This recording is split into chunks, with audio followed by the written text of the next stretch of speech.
for the Panthers. Stand and cheer for the team. The pride of both Carolinas and city of the Queen. Carolina! Stand and cheer for the Panthers in our grand old name. Nothing could be finer than to be in Carolina for a Panther football game. Hey everybody, what's up? Welcome to the special draft day episode of the Panthers Brawl. As always, alongside Jeff Taylor, Shontis Stewart, and Tyler Abersky. I am Jack Taylor, and we're all wearing collegiate gear today because, as obviously y'all all know, later today is the NFL Draft. First time it's being done completely virtual, and hopefully they've fixed some of those glitches. And so we've had a lot of draft content for you. Obviously, our last Money in the Bank was Tyler interviewing a potential draftee. Tyler, talk a little bit about that because that was awesome. We were lucky enough to get Hunter Register on for an interview. We were able to set something up and just talk to him kind of about his whole experience with this whole pre-draft process that has kind of been, unprecedented and, just a lot different during these times. So if you haven't, definitely go check that out. That's on our YouTube channel, the Brawl Network. And later today, we'll be putting it out on our Instagram as well. So we've just now gotten an Instagram account, which we know Instagram's a lot more lighthearted than Twitter. With, I think, Shontis, I saw you liked it on Twitter today. It was like, Instagram, like, that's cool with your 200 likes and your comments. Twitter, you better take the 6 likes and 1 retweet you get and appreciate it, because that's all you get. Oh, God, I'm telling you, Twitter's the hardest. It's hard to impress Twitter. That's a tough audience.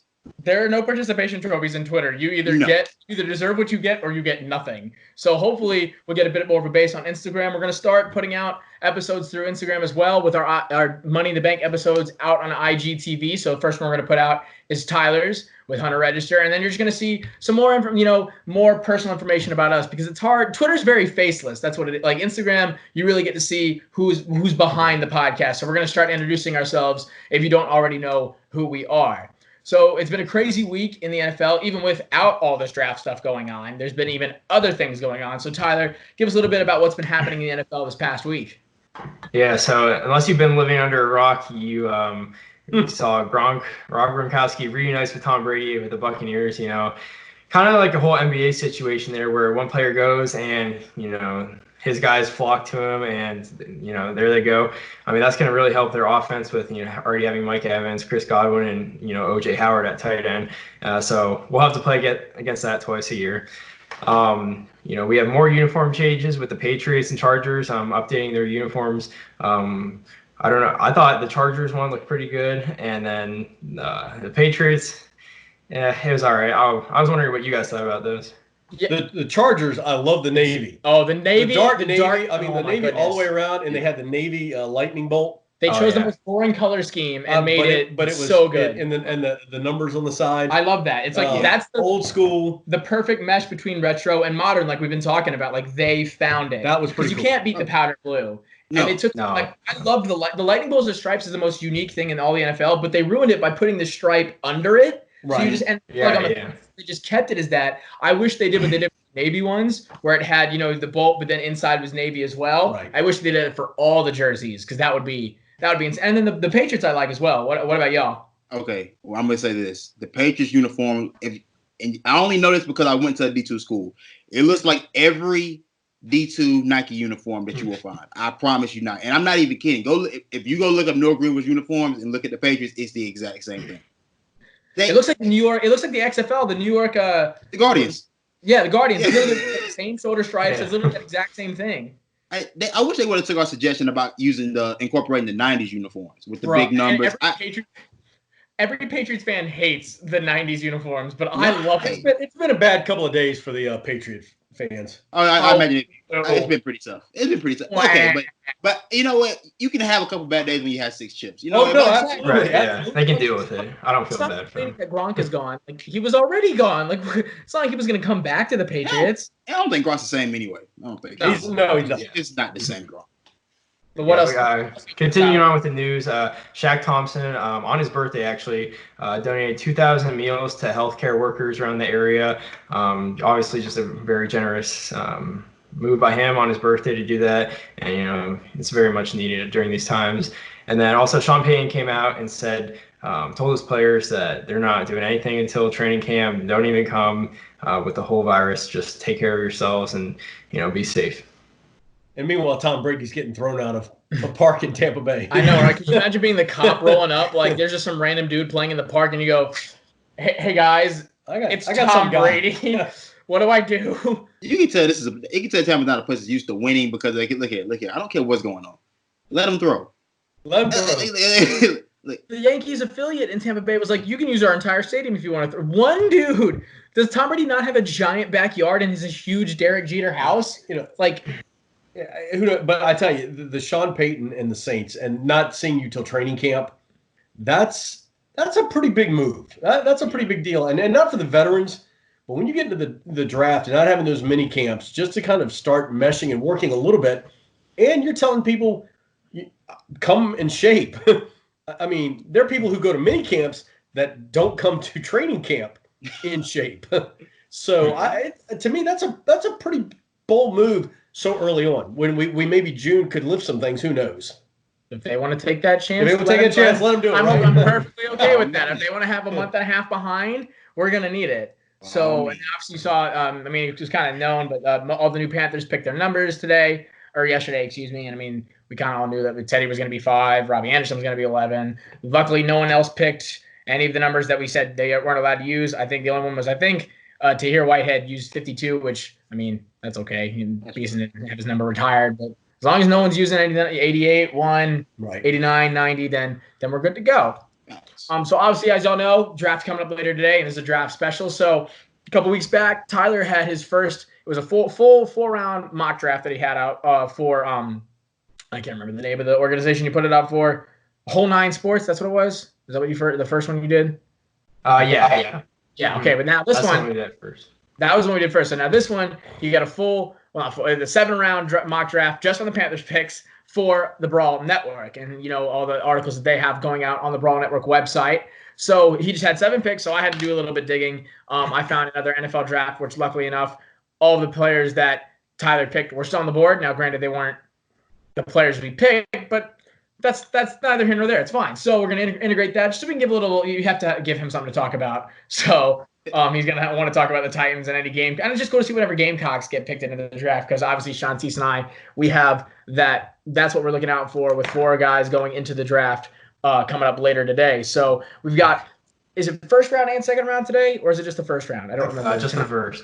First round. Okay, that's what I thought. So just the first round tonight, Roger Goodell in his basement. You still get booed. We're going to I think most definitely. Something to virtually boo him. Yeah, didn't someone put his address on Twitter or something? Yeah, I thought to virtually boo him or something.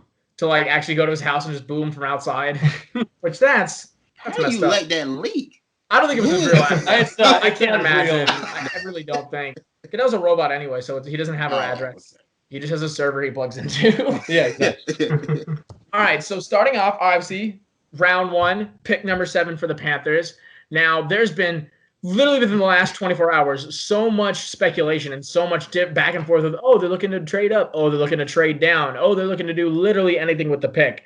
And it's going to be, because so many other times when we've had a top 10 pick, a top 10 pick, we've kind of known what we needed to do. There's been clear problems. There's been clear paths to what the team is trying to do.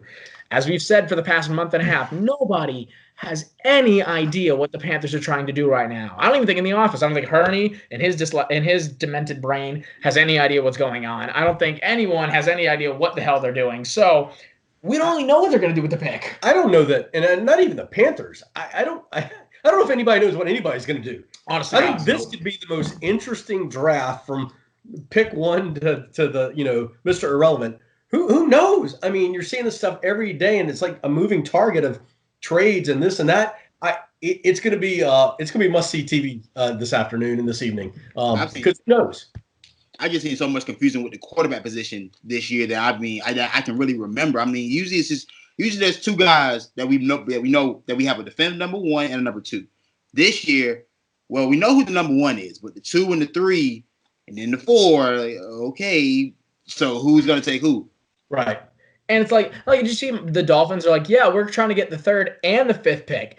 You're going to try to get the third pick without giving. What do you have to offer to get the fifth or the third pick? Like, what in the world? Every other pick in the draft? Every other player you have? Like, I can't. They don't have. Do they have an A-list player on their team? Yeah, Xavier Howard, the corner. Byron Jones, yeah. Oh, don't put Byron Jones. Don't put Byron Jones. Kenyon Drake, where did he play in college? Or did he play? No, was he in with the Dolphins or no? I'm thinking he's still. Cardinals. Huh? Oh, he's with the Cardinals. Yeah. Right. Cardinals, got it. All right. I'm still not putting him as A. Yeah, no. But regardless, so we're going to try to dissect and try to give our best estimation, and Tyler's done a fairly good job of that. So right off the bat, Panthers select Derek Brown out of Auburn, D tackle. Obviously, that's been one of the 8 or 9 guys that's been on everybody's mind. So Tyler, explain a little bit, about that pick. Right. Yeah. Kind of like what Jeff was saying. The whole draft is just a big question mark at this point. We could see the first few picks before us be pretty normal, but then I think no matter what, at 7, it's no matter what going to be a huge wide range of options here. So I give him Derek Brown here just because if I had to say what I think they're going to do, I think they're going to go with Derek Brown as we talk right now. But Isaiah Simmons, if he's there, Jeffrey Okudah, a trade back option could be there. But I did like a full roster breakdown of the Panthers this weekend, and it cannot be understated how big of a need the Panthers have at defensive tackle. We have, besides Kawan Short, we have nothing. And even him, with the injuries he's dealt with, we can't trust him to be playing every week. So I had them go with Derek Brown there, my number 1 rated defensive tackle. I think he'd slide right in and be a good pick. I'd be happy with that pick. Personally, if Isaiah Simmons is there, I think we should take him, but I wouldn't complain about Derek Brown. Let me ask you, Tyler, in your mind, because it was just Panthers pick, but in your mind at that point, are Okudah and Simmons, are they still on the board and the Panthers pick Brown anyway? So I think at 3 is I think 3 to lines where Okudah could go, and if they don't take him, I think he'll be there for us at 7. And same situation with Simmons at 4 to the Giants. If they don't take him, I think he'll also make it to 7. So in this mock that I did, they were both gone, and so we settled with Brown, which was fine with me. Yeah, it's not settling at all. Like I said, I love it. And you said it best yourself. I mean, that D-line position is one of the weakest it's been ever. And the Panthers especially, I'm hoping and praying, will try to reevaluate and attack their run defense this year, because the last 2 years it's been abysmal, and I think it's what lost Rivera his job. And it starts right in the trenches. And I think, we obviously have a lot of high praise for Kinlaw, but when it really comes down to it, I mean, Kinlaw, I'm not going to try to put him down at all, because in my mind, I would be okay if we went back. Like, I'm still a proponent of trying to trade back further into the draft, then get Kinlaw. But if you really look down at the Gamecocks line this last year, Kinlaw wasn't working alone. He really wasn't. He had talent with him, not as good as he was, but if he wasn't filling the hole, DJ Wana was there off the edge to fill the hole. He had assistance per se. And I think Derek Brown didn't have as much assistance in that defensive line. I think he was kind of more over the field. And so if we need someone who, like you said, because KK, he came off that injury. He looked pretty well the rest of the season. I mean, he had a long time to rest, but he looked like he was still, in his normal self.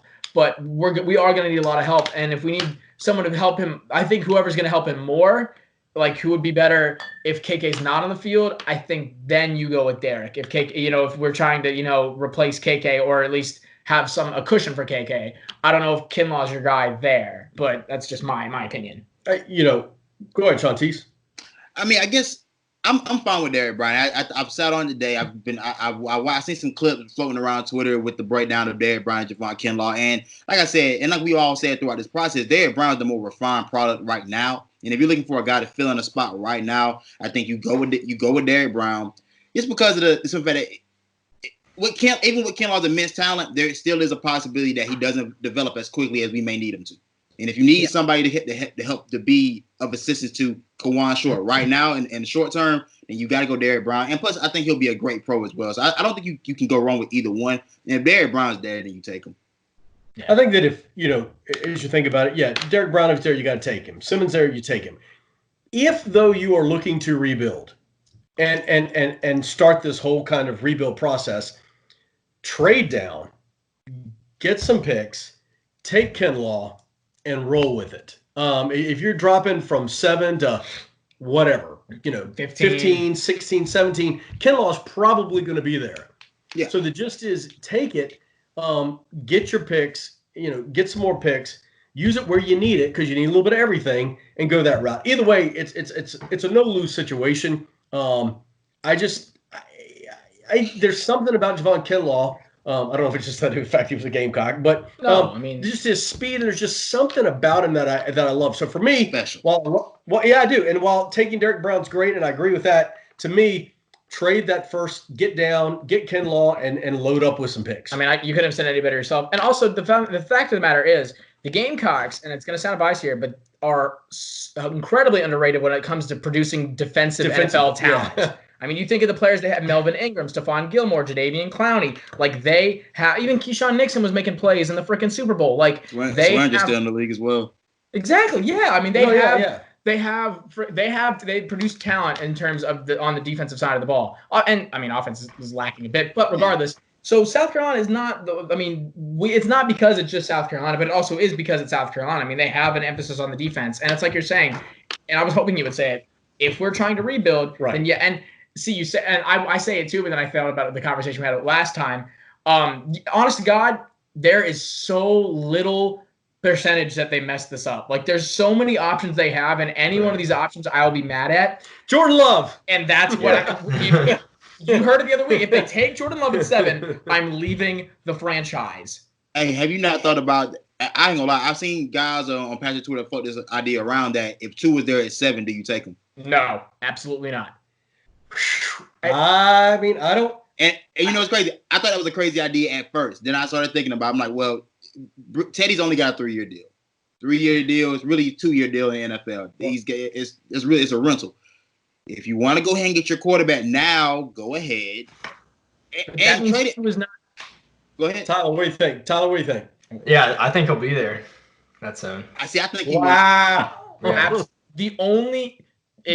Tua does not step on the field for 2 years because he needs that time to. If we put him in the game with this offensive line that we have, he will break both his legs. We do not have the ability to protect him. He's like the dude in SpongeBob who wakes up every morning and breaks both his arms, and he gets out of bed and breaks both his legs. The only offensive lines in the NFL that can protect him right now are the Colts, the Cowboys, and the Titans. Everybody, he takes one hit to the hip and he's done. But it just becomes whether or not are you trying. I guess it really boils down to what we talk about. Are you trying to rebuild? Are you trying to put butts in the seats? Or are you trying to get to a playoff spot? I mean, those are the three. And if you're trying to put butts in the seats, and Tua is there, but Tua's not playing. You do not put Tua in right now. I mean, Teddy could get hurt. That's the only. And I'm putting Tua. What if Tua beats Teddy? I'm putting PJ over him. What? Dude, come on now. Because Tua's not healthy.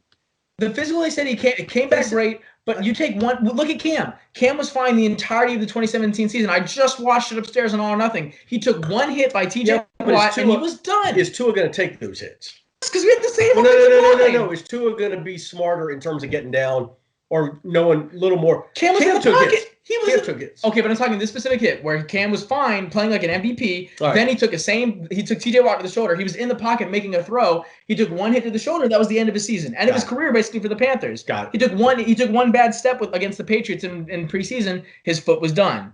So like I'm saying, if we do, I would be okay. I wouldn't be mad with getting Tua, but that means he doesn't play at least for a year on the field in a game. And you're wasting that first round draft pick.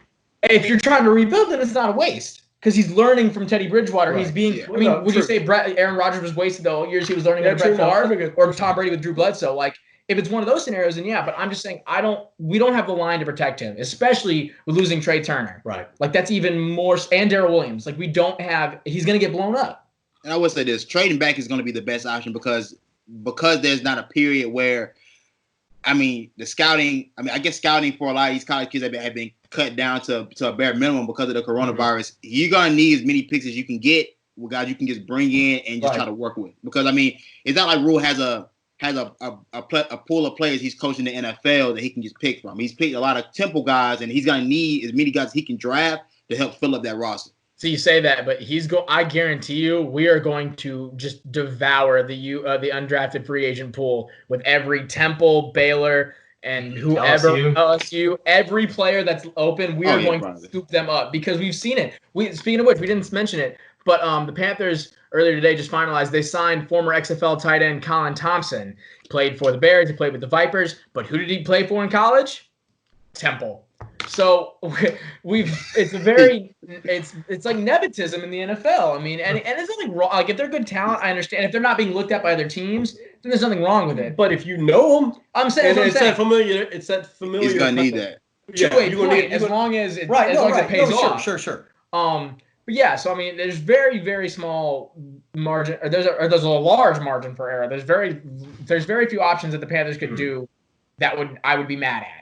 I mean, it's just we got to see. It depends on how they worked out the rest of the draft too. So, and Jeff, you said a little bit earlier, talking how if we trade it back, Kinlaw will probably still be there 15, 16, 17 in this draft, this NFL draft.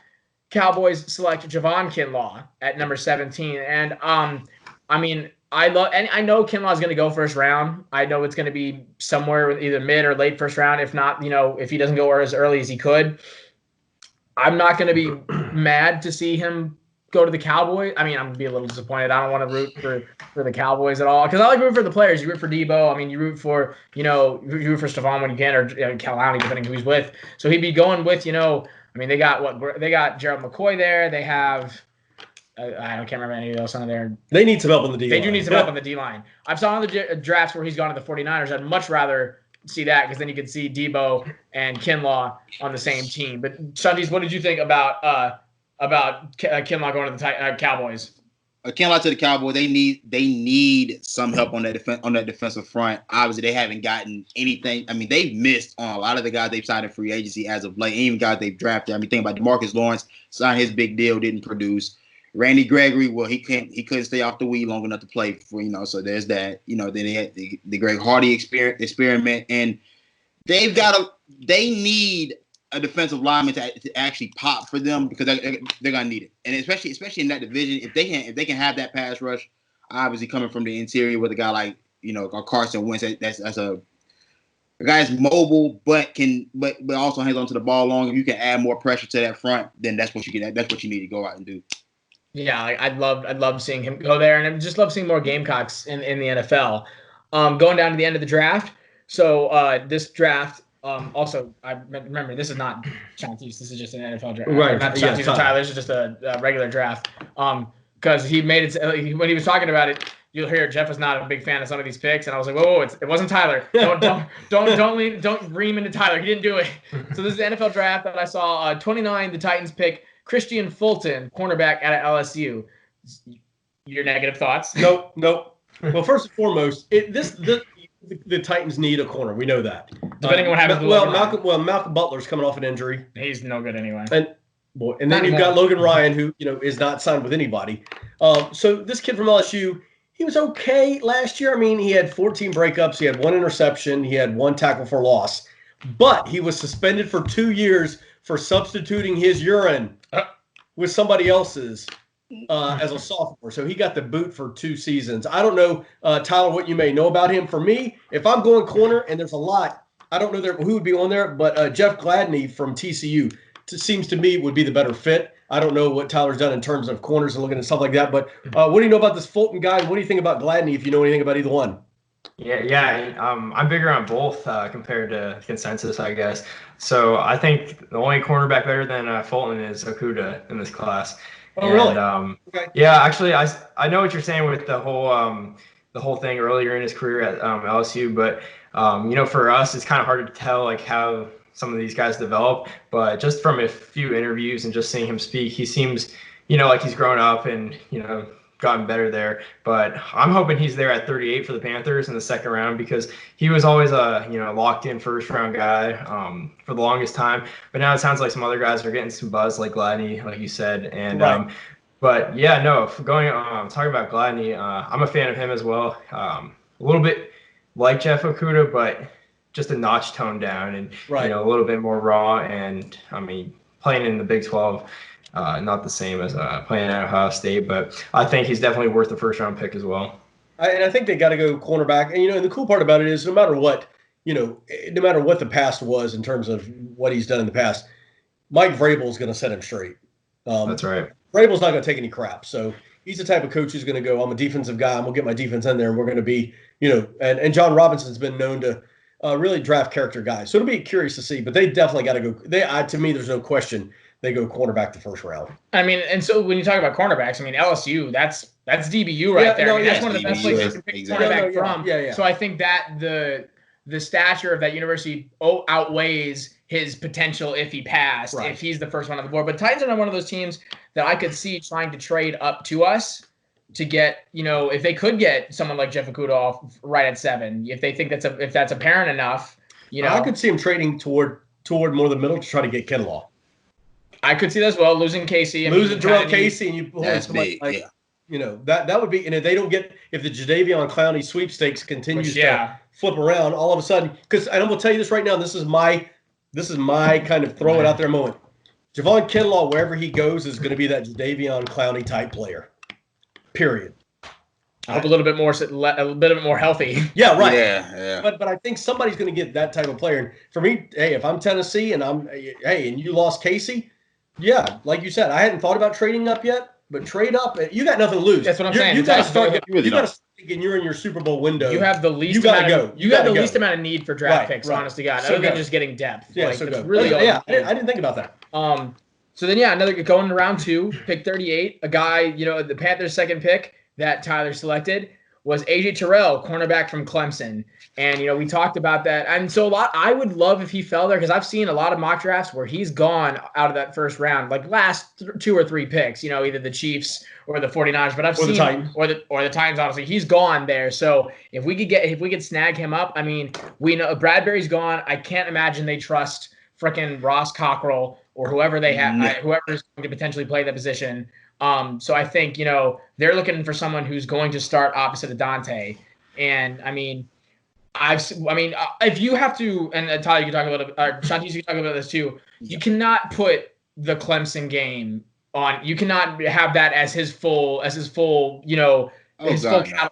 He's gotten such a better portfolio than what he was shown there. And I mean, you can say what you want about the ACC, but they have some speedy guys at receiver in terms of the division. So he was going up against some faster guys and doing fairly well. But what do y'all think? Man, look, that LSU. Yeah. Okay. You go first on these. Okay, well, I mean, that LSU game is that's an aberration. That's the greatest receiving core you'll see in college football at any point. That's too tough of a receiving core to play up against the way you think you're gonna play great. Terrell's got good instincts. I feel like he's physical enough in the run game. The way like Dante, I like Dante and what he does in the run game, what he tries to do, but he's still a smaller guy. Terrell, a bit more physical at the line of scrimmage. I think he can get his hands up on some of these bigger receivers. I think he has great speed as well. And overall, just a good instinctual player that I think Carolina needs to bring in, especially if you can get him in the second round. That's a guy that's, again, like you said in mock drafts, he's been following in the late first round. He's a late first round kind of talent, but if he can slip to the second round, then you definitely take him, because that cornerback position is going to be a big need for Carolina moving forward. Yeah, definitely. And I did this mock. It went out about 2 weeks ago, and I'm just gonna say it right off the bat: he's not making it to 38. At this point, these last 10 days have been really crazy. Like we talked about, it was just so many rumors and different things coming out. So he may fall, but it sounds like the rumors of him going top 20 and even like top 16 it seems to be pretty real. But if he does make it here, you got to wipe away the LSU game. He's my 5th ranked corner in this class and a pretty good cornerback class. He has the athleticism to play man coverage, but definitely right away he's smart enough and instinctive enough to be a great zone corner. And I think he'd be a great fit opposite Dante Jackson.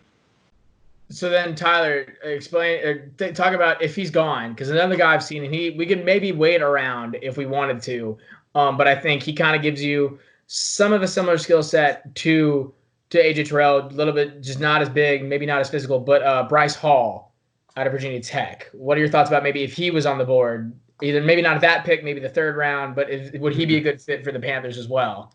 Yeah. He'd probably be there around the 3rd round pick, right? That's probably right around his range, and I think he could definitely be a legitimate pick there.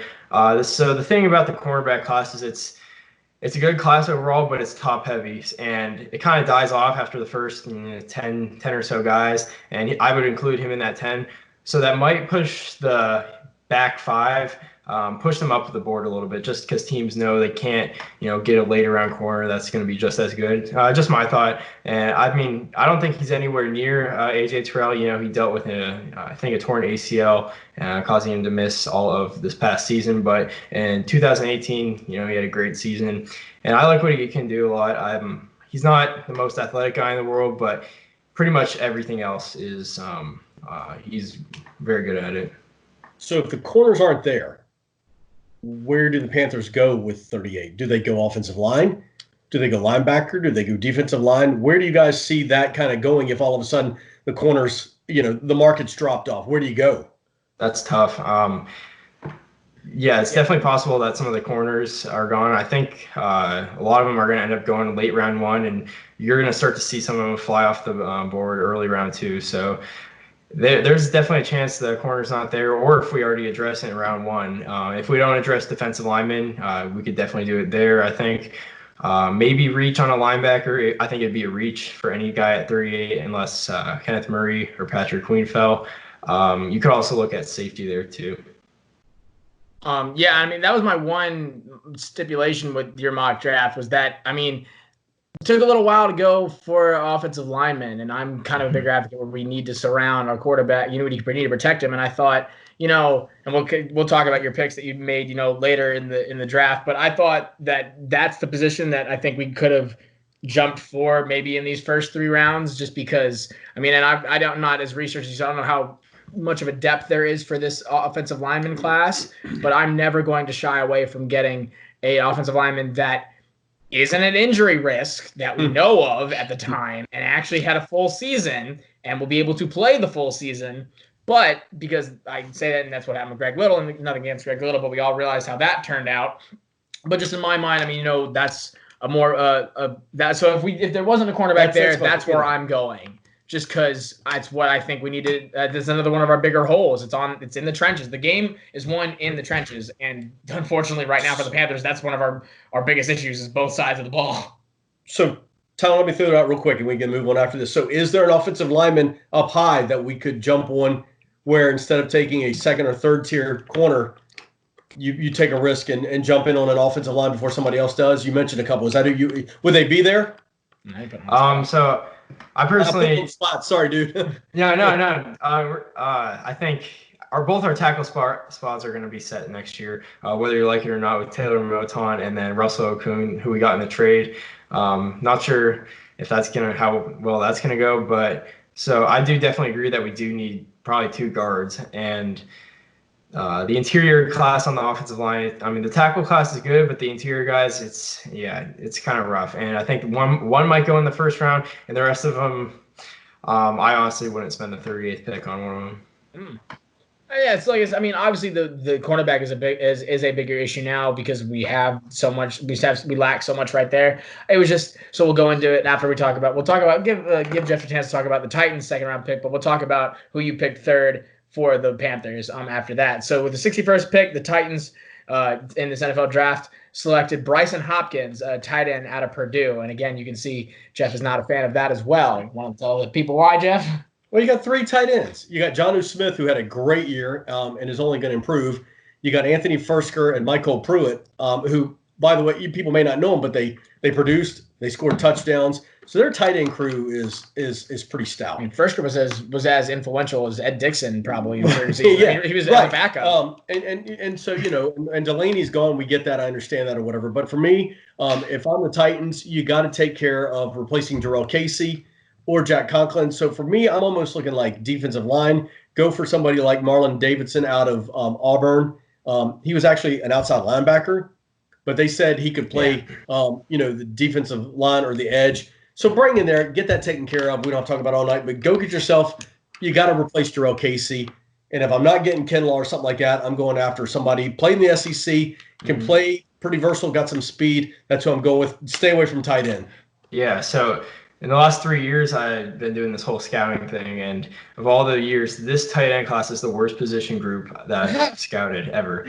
And so I think the 2nd round is going to be a little bit too early for a tight end.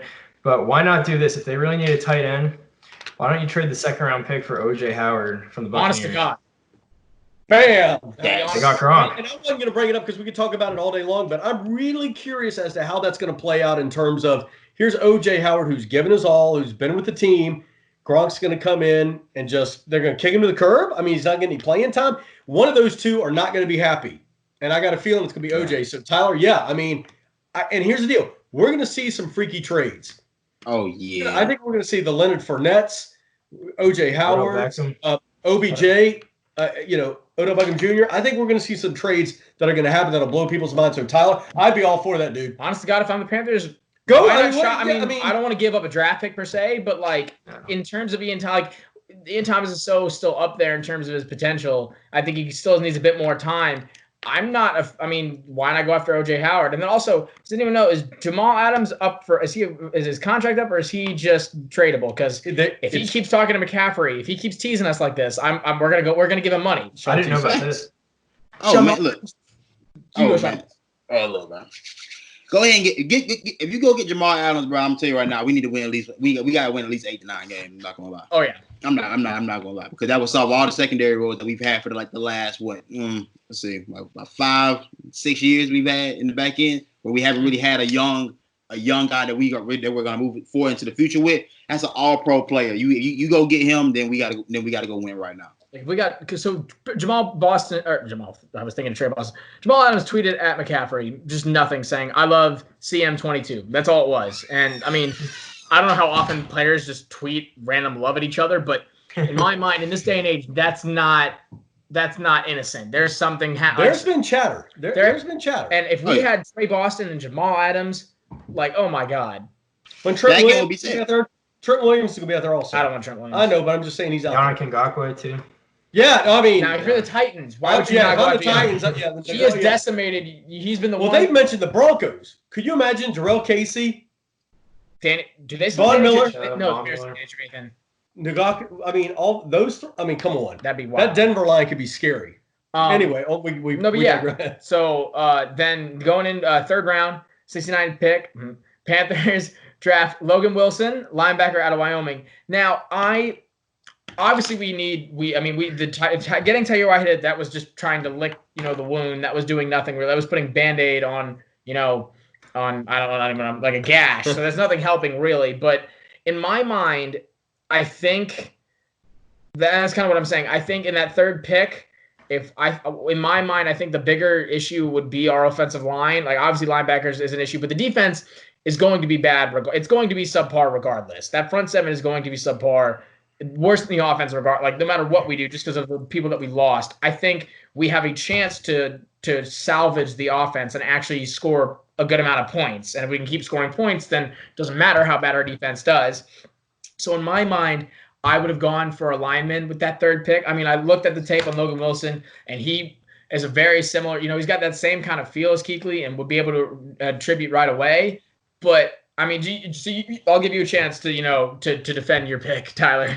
Yeah, Jack, I actually like that, what you said about the offense, just building on a strength and, just going all in on that. I definitely see where you're coming from there, but I went with Logan Wilson here just because he was kind of falling down the board. He's actually gotten some, round 2 buzz, maybe even, some not serious round 1 love. I don't think he's going in the first, but if he's here at the third round, I think you definitely got to think about taking him, but I don't think this would be too early for one of those interior guys either. But on the field, though, Logan Wilson, as you said, he pretty much solid all around. He tested really well at the combine. I think he can play sideline to sideline. Great run stopping player, great tackler. Instinctive in zone coverage. I just worry about him in man coverage. But I watched some of his film, and there were some plays where he reminded me a lot of Luke Kuechly. And I mean, that sideline to sideline coverage was pretty stout. Just his intuition of watching where the play was going and stuff like that, to me, was quite impressive. So then here's how I like the pick. You take him at third, you take him in the third round, and then you immediately call up Luke with the Boston zip code and go, hey, do you want to be the linebacker coach? Do you want to help out and coach this kid and make sure he plays literally exactly like you? Because I still can't imagine they're not going to do something with Kuechly coming up at some point. I would hope so. So, Shontis, what did you think about the pick? I'm not gonna lie. I mean, I looked at some of his tape. I mean, I'm just not a big draft guy, so I was gonna I was rolling with whatever Tyler said. I was just gonna roll with because I'm not because I don't really know how to evaluate linebackers after about the top guys. After we get past the top 3 or 4, I'm like, all right, well, I'm taking your word for it. If he has great instincts, then by all means, go get him. I mean, obviously him being a 3rd round guy, you know, and the linebackers usually the one position that Carolina has done a good job of developing through the years. Like if I think about guys like AJ Klein, even what Chase Blackburn, I mean Blackburn, Jacobs, they've had guys in the past where they usually have done a good job of developing. Hopefully, this new coaching staff does the same thing. They produced well. Yeah, and develop a kid. So I mean, yeah, if he's there and he's what you guys think he's going, think he is. I mean, then I'm all for taking him. All right, and then so pick 93, last Titans pick we'll talk about, and I think hopefully one that Jeff will like. Titans select J.K. Dobbins, running back out of Ohio State. You still didn't like it. Okay, never mind. Why did you not like it? Well, I think there's some good running backs out there. I don't know that the 3rd round, in terms of you still need a solid offensive tackle. If you get your D line taken care of, you need some offense. You got to get an offensive tackle. You can get some even undrafted free agents in terms of a running back to back up Derrick Henry. You got to have a line. Somebody like Matt Pert from offensive tackle from UConn, 6'7", 235. I mean 325. That's a big boy. That's a big boy. And he says he can move. So to me, that's great. And here's what I'm gonna do. I'm gonna kind of go with the App State here. I've seen Darrington Evans, the running back from App State, go in the 3rd round or the 4th round. I've seen him play. I've seen his speed. I've seen him coming out of the backfield. Very almost like Deion Lewis, bigger, but had that kind of Deion Lewis type movement and stuff. So for me, if I'm going, J.K. Dobbins is a great player. But to me, I'm going to go a little home. Darrington Evans, I love, but I still think we need to go offensive tackle in that 3rd round and get some protection for the MVP Ryan Tannehill next year. And then it'll be like it. Go Shontis. Like it get comeback player of the year. And Derrick Henry. I think you just got to you got to take care of that offensive line, which they've done. Listen, the Titans have always done a wonderful job of the offensive line. So get that straight before you go any further. Anyway, you'd be okay with a running back at some point. I would. Oh no, yeah, and I would. Dobbins would not disappoint me. I'd love to see Darrington Evans, but I still think offensive tackle. If you've got a guy out there who's 6'7", 325, that's a big boy. You got to protect him. Yeah, I mean, and so you keep going on and talking about players that have potential, and you even talk about. So that was another person I thought. Help me remember the name, Dad, from App Akeem. Gaither. Okay, that was another guy that I thought maybe we could wait a little bit for, and I know he would maybe have to mesh in a little bit more, maybe need a bit more development, but that would be a guy I horribly mind taking for the Panthers. Has he been, Tyler? He's been in like 3 or 4, right? Round 3 or round 4. Exactly. 4. Yep. Yeah, 3 or 4, and so I wouldn't horribly mind taking him. Maybe not 3, maybe 4. But I mean, that's not a guy that you're going to get a lot of talent from him too. You have to pull it out of him a bit more. But that's someone that I would not mind. And those guys from App State, I mean, that's a football team. Mm-hmm. Yeah. They played some ball. I mean, to go into Carolina, both of them get wins. Sorry, but I mean, and they've got some solid and smart football players. So, definitely that. Is it Davis Gaithers? Davis Gaithers. Yeah, I knew it was something like Akeem Davis Gaithers. Too many names. Yeah. What have you heard about him, Tyler? Yeah, I like him a lot. He's a little bit different than Logan Wilson. I think Logan Wilson's more well-rounded, good against the run, good against the pass. But Akeem Davis Gaither, 10 years ago, he'd be playing safety. Right. Yeah. No. Yeah. Right. He was like 215 soaking wet at App State, and so.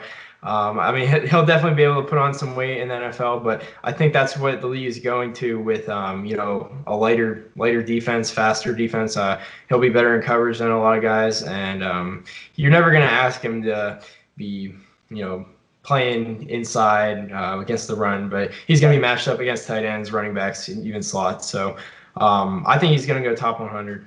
He did kind of remind me of Shaq Thompson a little bit in terms of that, he's not going to be he's going to be more of your smaller, maybe a bit quicker, but a tad more physical. If you got to cover some of those tight ends in the which the Panthers right. Yeah. You better be ready. We won't have to deal with the Falcons traded Austin Hooper, correct? Yeah, the Browns had Austin Hooper now. It's still very odd to me because they also have David Njoku, which also maybe why would you not try to go after David Njoku? I feel like we would have to give up a lot for him, and I feel like he was able to perform a little bit. That was just off the dome.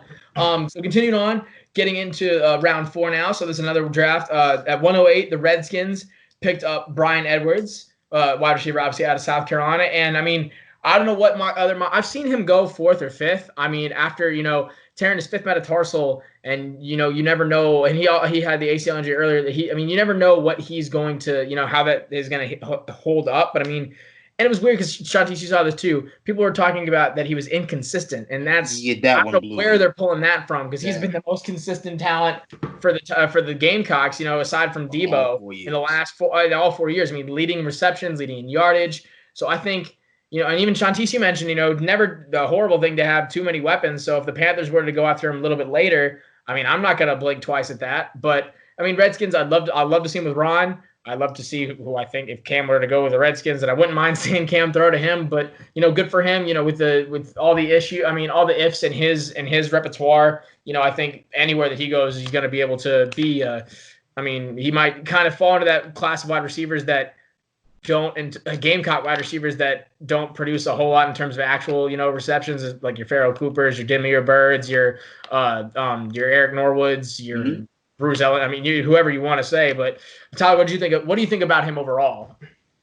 So it was good to see that he got his physical passed. I think that happened within the last week. So that was huge for him. He got his whole that was pretty much his whole pre-combine process or pre-draft process was just dealing with that injury, and we couldn't see him at the Senior Bowl or at the combine, which is unfortunate and probably hurt his stock a little bit. But on the field, I like his film. Like you guys were saying, ever since his freshman year, people were talking about him as, a guy down the road just to keep in the back of your mind for the draft. I think 4th round is definitely around his range, though, especially with how good this receiver class is. And he does have some question marks, but on film, after the catch, once you get, kind of like Debo Samuel, once you get the ball into his hands, I don't think a lot of DBs are going to be wanting to take him down. I just think he's going to be a great red zone threat. He's 6'3", physical, and he's got a repertoire of acrobatic catches during his time at Carolina. One-handed grabs down the sideline against Ole Miss.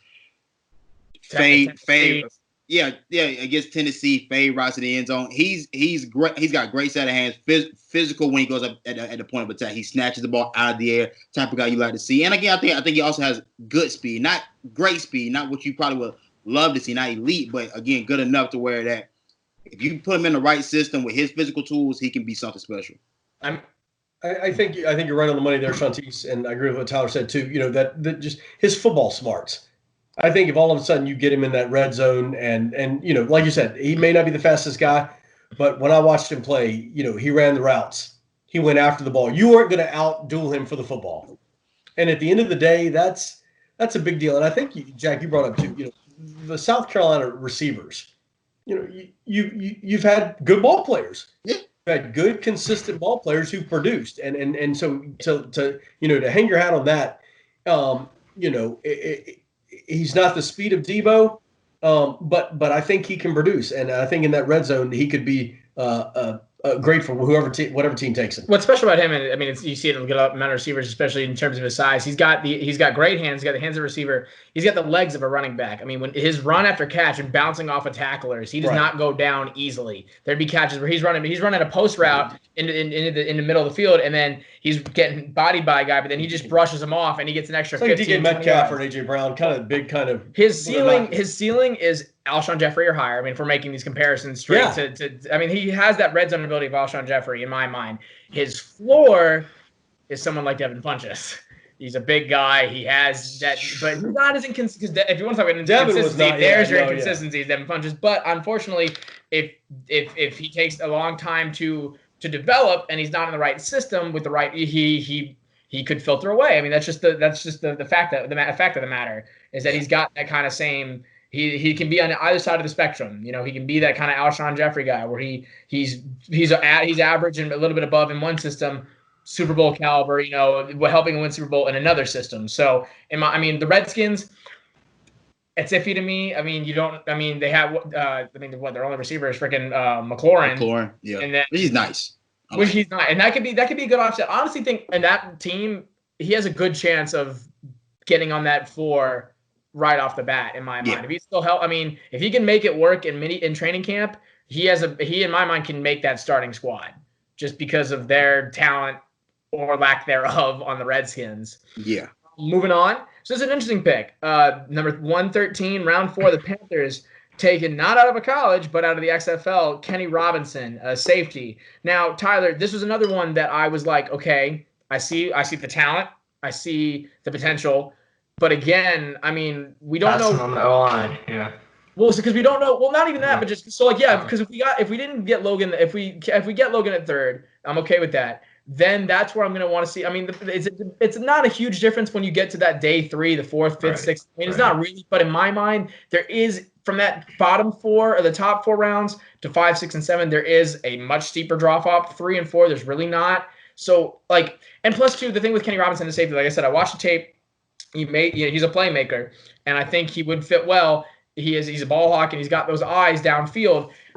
But we don't know. I mean, we just got the dude, and you're going to have to help me remember the name because I won't remember it. The guy from the Browns. Justin Burrs. Thank you. So unless we're trying to create like a position battle, I felt like safety was a position we could maybe wait on a bit. You know what I'm saying? Like, because in my mind, you could maybe put yourself in another Rashawn Gaulden situation. You take the safety a bit too early, and who had flashes and potential, but then kind of, and of course, Gaulden had a bit more of a extraneous circumstances where his mouth kind of got him off the field, but that was a place where I could have seen a lineman go as well. Like if I was happy, like I'd be happy with Logan Wilson had there been a lineman there. You see what I'm saying? Like just that 34, like the 5th round was to my mind where I was like, okay, at that point, again, it's that bandage over a gash. So I mean, but you can, like I said, you defend your pick. I feel like I'm laying India. Yeah, no. I mean, I wanted to throw this pick in here just to, it's a great talking point. Oh yeah, the Panthers. They haven't been shy about bringing guys in from the XFL, and so his story is kind of you need to be 3 years removed from high school to be eligible from the draft. He spent 2 years at West Virginia, and I thought his film there was definitely draftable quality. Something happened with his grades or something. The story's kind of it's up there. No, I don't want to say the wrong thing. It led to him moving to the XFL. Ultimately, he could earn some money there. It didn't take long to notice that he was, one of the more dominant players in the league. I mean, especially, as you can tell, he's going to be a mid-round pick for somebody that's going to take the risk on him. And I think, some people have mentioned him as being, the highest ceiling safety in his class. Personally, I don't see that, but I think his versatility, ball skills, and then just the physicality he plays the game with, and as a tackler is, something you really want to see. And as the league's going to more 3 safety looks with a nickel, I think, the Panthers definitely need to add a safety, and, with his versatility on the back end, that's definitely something we should bring in. Yeah, I mean, I guess when watching his tape, seeing how, like you said, Tyler, his ball hawking ability, a guy that will go after and go get the ball. And if you look at what Carolina's lacked in the last couple of years, has been turnovers in the back end. Like we don't produce him as much. We don't produce him as high of a clip. Bradbury wasn't a corner that went after picks that very often. Jackson does, but Jackson takes a lot of risk. He misses a lot. And at safety position, we haven't had a guy that can really just produce interceptions since Kurt Coleman. So if you want to go get younger, get some talent in there, hopefully you can develop it well. Then I think a guy like Kenny Robinson in the 4th round of the draft. And when you get to rounds 4 through 7. Those picks are very important. Like that's the back end of your roster that many guys don't think about. But those 4th through 7th round picks are just as important as the top 3. If you can hit on those in the back end, that's how you keep yourself around as a GM. Agreed. I think that he's. It used to be, a few years back, defense wins championships. Not the last couple of years. Yeah. But, in terms of what the Panthers need, I mean, if you're going up against those 3 teams in the South, and now you add Brady and Gronk in that offense, you got to be able to produce turnovers and stop them. And so I think that, I think the interesting part is, playing in the XFL and getting some experience there and showing what he did there. Of course, that's, maybe apples and oranges. Yeah. Who knows? But at least he's produced something, when you talk about pro football. And I mean, he didn't have, what was his stats? He had what? So he had 21 tackles, 2 interceptions, and a sack with the Battlehawks. And so, I mean, he contributed. I mean, you had 2 interceptions. And I mean, that's because, you talk about, we haven't really had anyone. And Dante, I was looking at some of Dante's picks were literally the quarterback overthrew or underthrew the receiver, and Dante was just there. It wasn't like Dante was really, there was only 2 or 3 picks where Dante actually made a play on the ball to make it. So, and so to Johnson's defense, I mean, for one thing, the one thing you need to have that almost cornerbacks are as insane as quarterbacks are. They're head cases. All of them are. They need to have, because you have to get in your receiver's head. You have to be confident. This dude's confident. He wrote a letter to every NFL GM in the Players Tribune saying, "I am the best the most draftable talent in this draft," which is a hell of a claim to make. And I mean, so he's got confidence. He's got confidence out the ass, which is what you need. I mean, that you might have him and Dante bumping heads because they both have confidence, but you have to back it up. So he got kicked out of West Virginia for academic misconduct, which I don't know how you get kicked out of West Virginia. So he's Pac-Man Jones. Pac-Man Jones went to West Virginia. I know. Pac-Man went to West Virginia. He's Pac-Man Jones. I'm scared of the legality of saying someone's Pac-Man Jones. You don't want. You're putting a lot on that's a lot of accusations and saying someone's Adam freaking Pac-Man Jones. You're talking about Titans taking it. You think Vrabel would put up with Pac-Man Jones? No. You don't think he would have allowed that kind of talent and that kind of head case? But see, I mean, like I said, I see. And the more I looked at it, the more I was okay with it. It was just, that was one of those holes that in my mind I was like, the offensive line. Where it's still. I'm just too big. I'm still sore and I'm still hurt from having Cam all those years and never surrounding him with a good offensive line. And I think whoever our quarterback is, we need to have people, But we took, the Titans took Nate Davis and what? Do you remember Nate Davis last year? Round. Yeah. I was third round. And I mean, he started and produced. I mean, so, like Shontis said, But Shontis said, the thing you get with the 4th round and beyond, to me, you get away from the superstars and you get to the guys who know how to bust their ass. You're going to get your hard do work. Yeah. I'm getting at those guys who've never had a whole lot handed to them and have had to go out and work. And to me, even if you get an offensive lineman and that mindset, come on. So, I mean, now and finally, my prayers have been answered going into the 5th round. For the trade with Russell Kuhn, we got an extra 5th round draft pick. So at 148 and 152, you have the Panthers selecting Michael Onwenu, interior offensive lineman out of Michigan. He's 6'3", 350. That's got to be one of the, at least one of the largest linemen in the draft. I don't know about tallest. That's a big boy. And then you got Tyler Johnson, wide receiver out of Minnesota. So talk about those 2 picks real quick. Yeah, so Michael Onwenu, like you said, that's just a refrigerator right there. And you're going to be if he sees the field in preseason, if he starts, you're going to be seeing a lot of pancakes because in the run game, just a mauler. What comes with being that big and being that powerful in the run game, he's not as nimble or good as a pass blocker. But in the 5th round, you kind of have to deal with some of those give or takes, especially in this weaker interior offensive line class. And then going into Tyler Johnson, we finally picked 2 offensive players here after starting with 4 picks on defense. But Tyler Johnson adds receiver depth, which I don't know that we need personally. Yeah. I don't know. There's been rumors that we might go receiver at 7. I don't think that's going to happen. But it could kind of places I'd be mad at. That would be the one thing to do. So I'm wondering if maybe they end up taking a receiver. And all these picks weren't exactly what I would do, but kind of more just a projection combined with what I would do. And so here with Tyler Johnson, kind of a hotly debated player on Twitter just because, he was very productive and he just made it happen at Minnesota, and a good route runner, but he wasn't very athletic. And then also some off-the-field problems, unfortunately, which kind of tough to deal with when, the Panthers right now are working on building a culture. But I think, if he's able to sit behind Robbie Anderson, Curtis Samuel, DJ Moore, some of those guys, they can, he's not going to have to step in and be a star player or anything. And so maybe that can give him some time to, get his head. And he didn't have a pre-draft process either, just because he wasn't able to work out. But I think adding receiver depth wouldn't hurt because down the road, I don't know if we'll be able to keep all 3 of the guys that we have right now. I think with go ahead, Shontis. Oh no, go ahead, keep rolling. With me, with Michigan and Onwenu, A, his size, but B, he started every game from his junior to senior year. And when you talk about, he played right guard 26 games, did not miss a snap from what I gather. That's pretty impressive.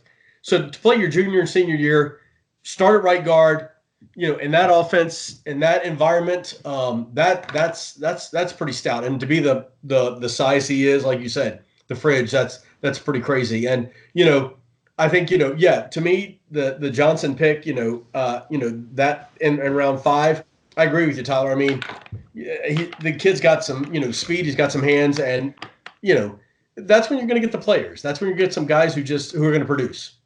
And Minnesota's one of those harder working teams. They're fairly underrated. They've had a good amount of success these last couple of years in terms of they're not in the toughest division. They've been fairly consistent in terms of success rate. So you're going to get, that you have, it's because you have hard workers there. And the Panthers have always had those weird 3 or 4 guys at wide receivers that nobody really knows their name going into training camp, and whether they stay on the team or not, is left to see. But at the very least, you have some talent for the scout team. So I'm not going to be horribly mad about it.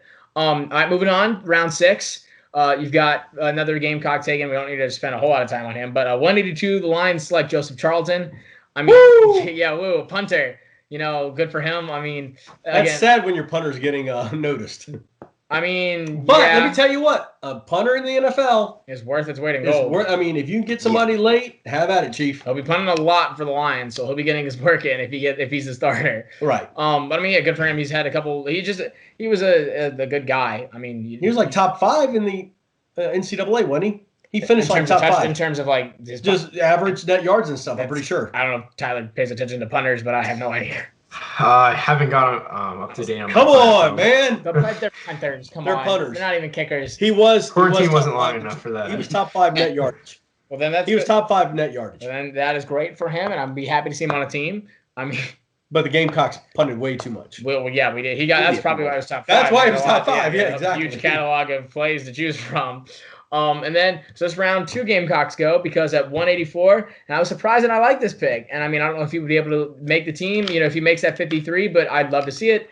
Panthers taking DJ Wanham, edge out of South Carolina. And we talked about it a little bit earlier, but hell, I'm all for that. If he wants to play behind, Stephen Weatherly and Brian Burns and kind of learn from within and try to if he's, develop him as a talent for the next couple of years, because Weatherly's contract was what, 2 years, I think? 2 years. 2 years. So, hell, if we don't want to pay Weatherly anymore and we want to stick with Wanham, I'm perfectly fine with that. He was able to make a good amount of plays.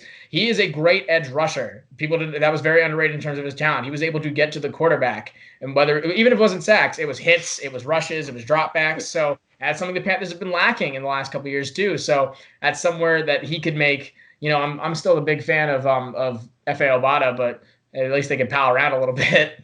Yeah, I know. I was about to say. Wanda's a part of that talent that we talked about earlier that played alongside Kinlaw that also produced along with him and T.J. Brunson, the guys that are athletic, can get to the quarterback. I think with the defensive end group that we have right now, I think he could definitely make the roster, even coming in with a 6th-round pick. I think he could definitely make the roster still. And I think he'll give you good depth. I think you're still looking to replace Mario Addison. Weatherly's on a 2-year deal. That's a rental guy. It's a see it type of deal. I think giving a guy like Wanham a chance, definitely give him a chance to develop behind like Brian Burns and Stephen Weatherly, and hopefully get good value for him going forward, because you won't have to pay him anything. Yeah. Mm-hmm. Yeah, I had to fit a USC guy in there somewhere. So he saw him here, and so that pick actually was that just for us?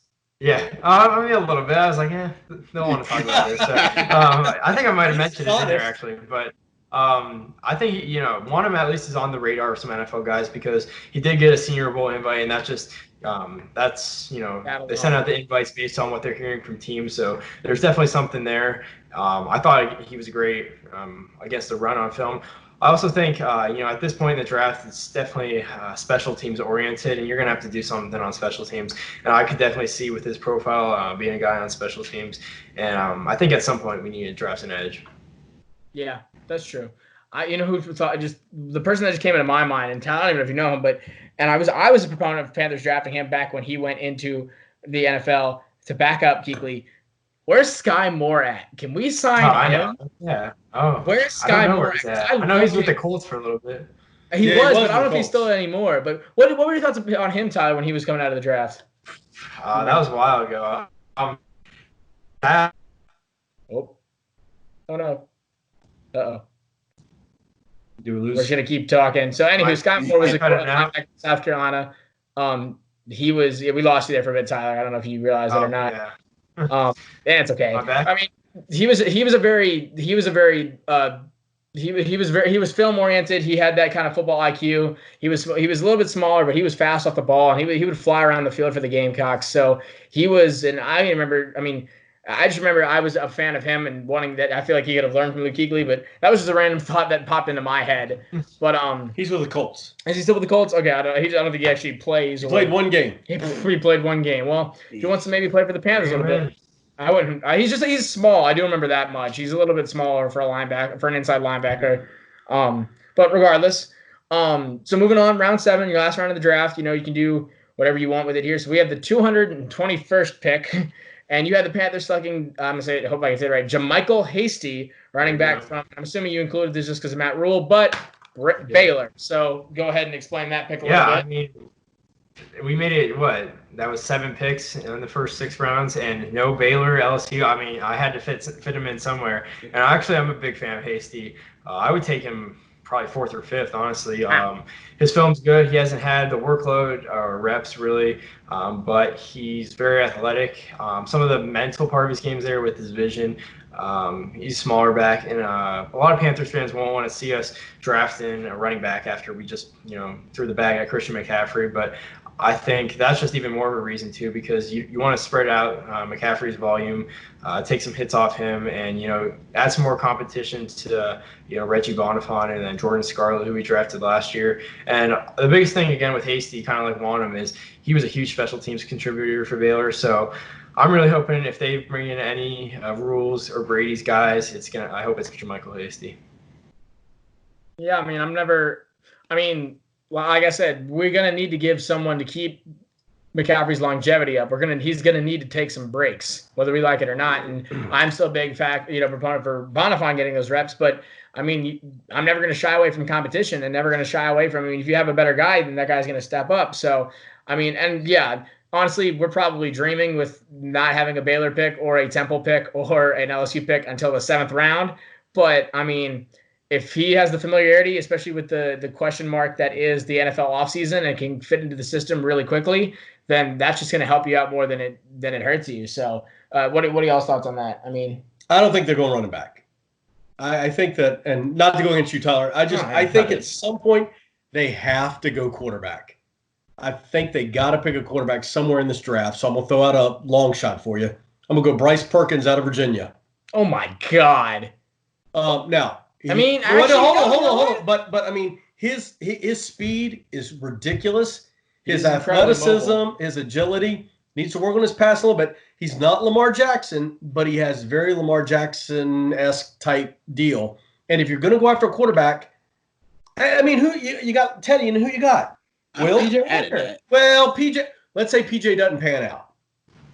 So let's go get ourselves at least one other quarterback, because Will Greer needs to just go. Bye, Will. You're gone. Yeah, you don't fit anything. He really does. So get rid of Will. Go get yourself one more. Take a shot at a 7th round. Go get yourself a quarterback. PJ doesn't work out. Listen, PJ played great, but it's almost, we talk about quarterbacks all the time. Certain quarterbacks who have one good year and then maybe fall off. And so the gist is, do you go get somebody like that? So for me, I could see something like that happening and go get a quarterback. He tore up South Carolina's defense in the bowl game. Listen, his last year and a half, his production has been insane. One of the best in the ACC, which is not saying a lot. But got UVA to the ACC title game, and right. That's a lot. You're right. Right. And they wiped. Don't get me wrong. They wiped the floor with South Carolina. Yeah.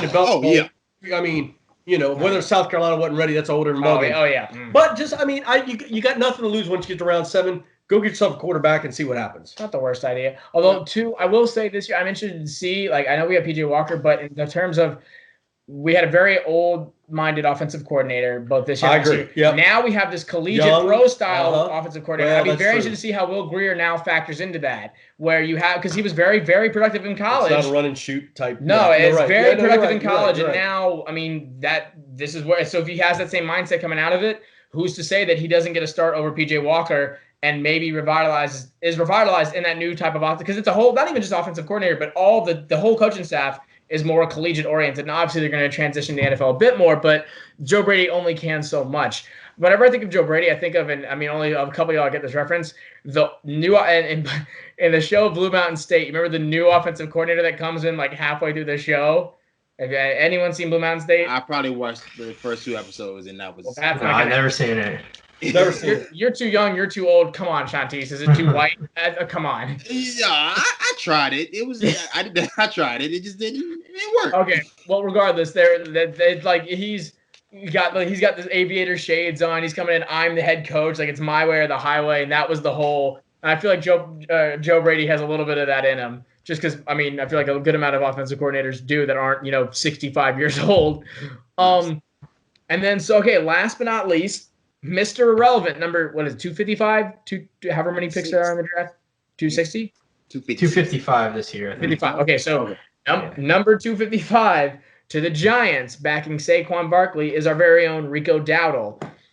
I mean, I would love that he was in the draft at all. I didn't see a whole lot of mock drafts where he was because of his health and because of his history. I mean, even when he was healthy, he was still helped out this year a lot by Tavian Feaster and by Mon Denson, whoever, are kind of 4 horsemen in the backfield. But, I mean, with Rico, if he stays healthy, you're getting a pretty good talent. I mean, he drives his legs, he bounces off the tackles. He's got that kind of workhorse in him to where, I mean, to learn from Saquon too, like to play behind him, I mean, that's only going to boost his career. So, Tyler, what are your thoughts about him in general?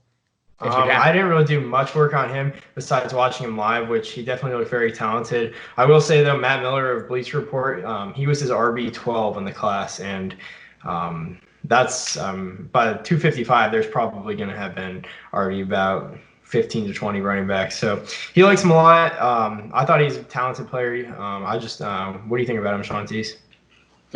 Great talent. Like I said, much of what Jack said, just couldn't stay healthy. I mean, I think wherever he goes, I think he'll have the same issues that Debo had. Debo couldn't stay healthy stay healthy either. I think once he gets into an NFL training system, able to fix his diet, fix those soft tissue injuries. That's really what kept him hampered for much of his career at South Carolina.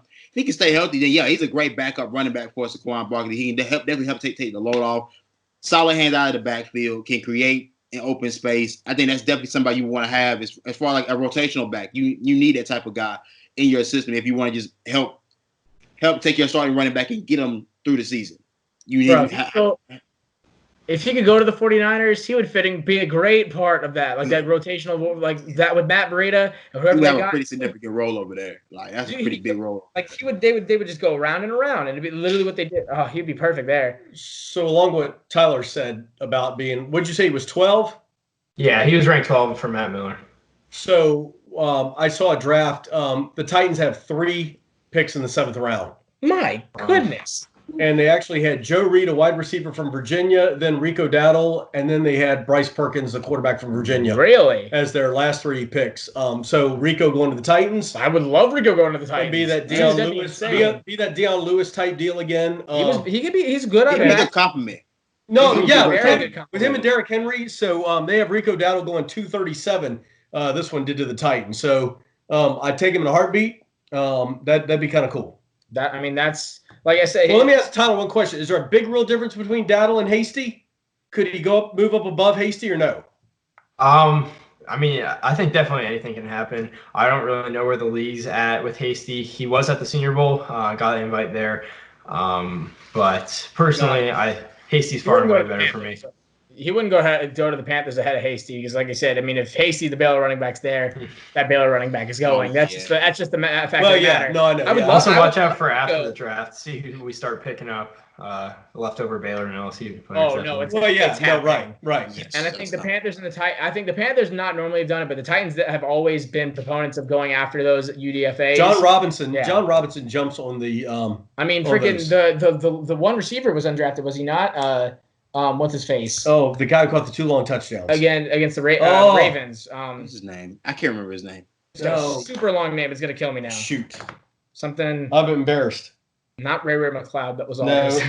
That was. Khalif Raymond. Khalif Raymond. Was he drafted? He was undrafted. Was he undrafted? So was Michael Pruitt. And so I mean, those are both they made very big contributions to your team. And I mean, so the Titans and the Panthers will be going. They'll be battling each other for those UDFAs and probably be going after different types. One, hopefully not UDFA that I know at least Jeff and I will be looking at, and we'll be praying for as the day goes on. Will be Jordan Fair, linebacker out of Alabama. If he is in the UDFA, I said Alabama. You said Alabama. It's early today, but I'm already drinking. But it's okay. That's another one of those guys. Even if he's UDFA, I would love for the Panthers or the Titans to go after him. He's one of those guys that really did rely. It was planning to rely on the pro day. He got to play in the the NFL Players Association Bowl game or whatever that was, like the Senior Bowl type deal. Yeah, not the Senior Bowl. But he was one of those guys that was going to try to rely on pro day and didn't get that chance because of all the stuff with coronavirus. So we'll be praying for him because we know any team that gets him is going to be getting an incredibly hard sent worker. a Twitter message to John Robinson just going, hey. Oh, good. Hey, so guys, this dude Jeff Taylor told me we got to get this guy right now. Well, hey. Pick number 28. Do it. So we'll be thinking about him and hoping that he gets his name called within these next couple days. But after that, so now that's all we got for y'all. And like we said, we're going to be keeping you all updated. It's going to be crazy. It's going to be crazy. So at least for these next couple days, check out our Instagram. Like I said, we're going to be rolling out this podcast later today. We're going to be rolling out the Tyler's Money in the Bank later today as well. And then on Instagram, we'll be giving you our live reactions for Panthers picks. If in the first, for the first round it's Titans pick, just because he's going to want to talk about it, and the Titans probably won't let him talk about it. We're gonna trade out of it actually. And you're going to trade out of what? The first round. Oh yeah, if we don't even trade either one of us, and then if Brady got any Gamecocks get picked up. Neither one of us have first round picks. Yeah, neither one of us. It'll all go to second round. That'll be hilarious. And then we'll be giving you live updates, so be look at our Instagram stories. And then so Tyler, you got I think you have the kicker for us today. Yeah, I do. So with the NFL draft, a lot of teams end up bringing in guys around the same geographic location, same area, because they can come in and just be that much better, basically playing at home. Actually, though, the Panthers, fun fact, they've never drafted a Clemson player, even though they're right in their backyard. Love to see. The only other team that hasn't drafted a Clemson player are the Ravens. That's crazy that they've never drafted a Clemson player throughout all these years. Stadium. They played in the stadium. And they never had next year. I would say that doesn't bode well for AJ Terrell or Isaiah Simmons. Yeah. Trevor Lawrence. Oh God. Don't even speak that name in existence. Lucius Malfoy will not play for the Carolina Panthers. I don't want that to happen. I mean, we'll see what happens later today. Like I said, hopefully, like I said, whatever we do with our pick, as long as it's not a wide receiver or Jordan frickin' Love, we'll probably be okay with. You'll hear from Tyler first. Tyler will have his reaction to the first round pick. We'll let the draft guru talk first, and then you hear from the rest of us as the weekend goes on. Be interested to see that. Hopefully, there's no glitches. Hopefully, I know they're throwing in some. There's a Panthers watch party with like Jake Delhomme and Jonathan Stewart and a couple other people. I don't know how you access that or if that's free for everybody. I'm gonna probably try to get on that. I don't know if it's like a Zoom call or whatever. Yeah, I want in on that. I would like to see that. I feel like that'd be funny. I think it's a Zoom call. I think it is a Zoom call, but I have to check on that. That should be going on within the next couple of hours or so. It's gonna be crazy. So everyone just stay inside, stay entertained, and until next time, everybody, keep pounding.